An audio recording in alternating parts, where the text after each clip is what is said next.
Mars sky glowing, red dust winds. Silent, alien boy Alro, standing on cliff eyes filled with stars, his heart racing beneath thin suit, thoughts spinning like Jupiter rings beside him. Friend Kavan, looking curious, both staring at distant planet. A soft blue dot floating in space, the Earth.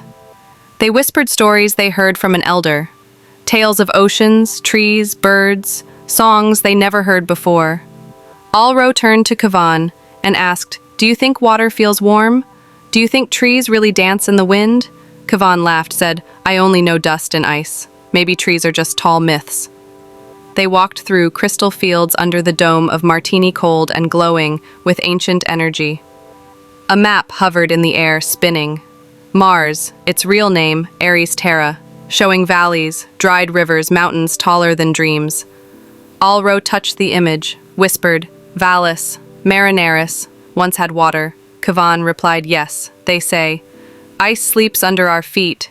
Maybe it dreams too."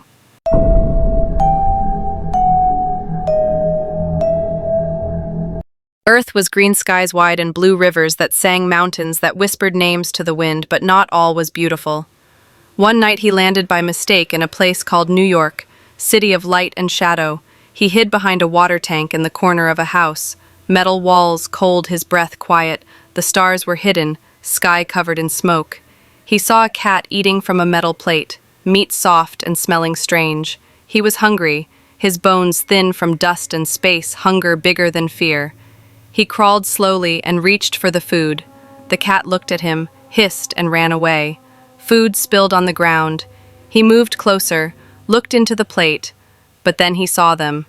3 humans with black coats and metal in hands, eyes like machines, voices like thunder.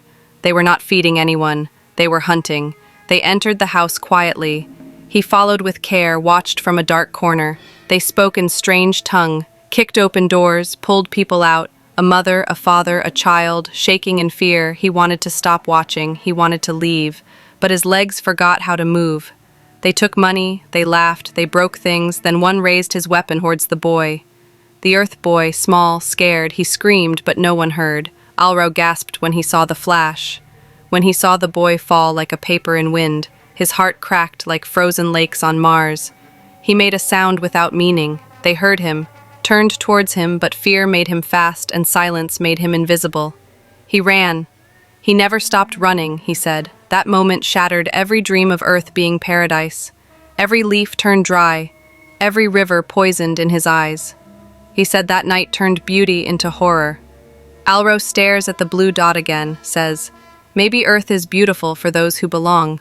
Maybe it is poison for those who dream too much." When I landed on Mars, I saw nothing but endless red land. The sky above me looked pink, was cracked, dry, silent, but I felt it breathing beneath. I walked for hours then. I saw a mountain taller than any on my planet. It was called Olympus. Mons, your humans named it. It is the biggest volcano in your solar system. I stood before it and felt small. Then I saw someone standing there, a man in a strange suit staring at the horizon. I went closer. He did not run. He only looked at me and smiled. He said, "You finally made it. This place is not just rock and dust. It is a museum of time. It holds stories older than memory." He pointed at the sky and said, "Do you see those stars? Mars watched them before. Earth had oceans, Mars had rivers, lakes. Maybe oceans to it was alive once. This planet teaches. We came too late, but not too late to learn."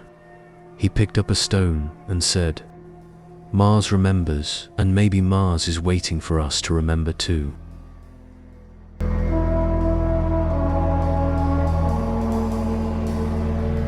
Alro touched the image, whispered, "Vallis, Marinaris, once had water." Kavan replied, "Yes, they say. Ice sleeps under our feet. Maybe it dreams too. But nothing flows here now. Only silence and solar wind." Far away from Martari Towers, a secret story unraveled long ago. An alien like Alro crashed on Earth, hiding among humans, sent pictures home, green places, waterfalls, animals with 4 legs, and no words. Earth was not just beautiful, it was alive, full of sound, full of color, full of touch. Alro closed his eyes, imagined blue sky instead of dust clouds, imagined warm rain on his face, not dry storms in his lungs. He wanted to see it with his own eyes. He wanted to smell it, to touch it, to live it. One evening, while stars blinked cold above, Alro climbed the observatory stairs. Alone sat beneath the hologram of solar system planets rotating slowly. Mars, silent. Earth glowing soft green and blue like a painting touched by wind. He made a choice. With trembling hands, he activated old transport pod, hidden since the time of the silence.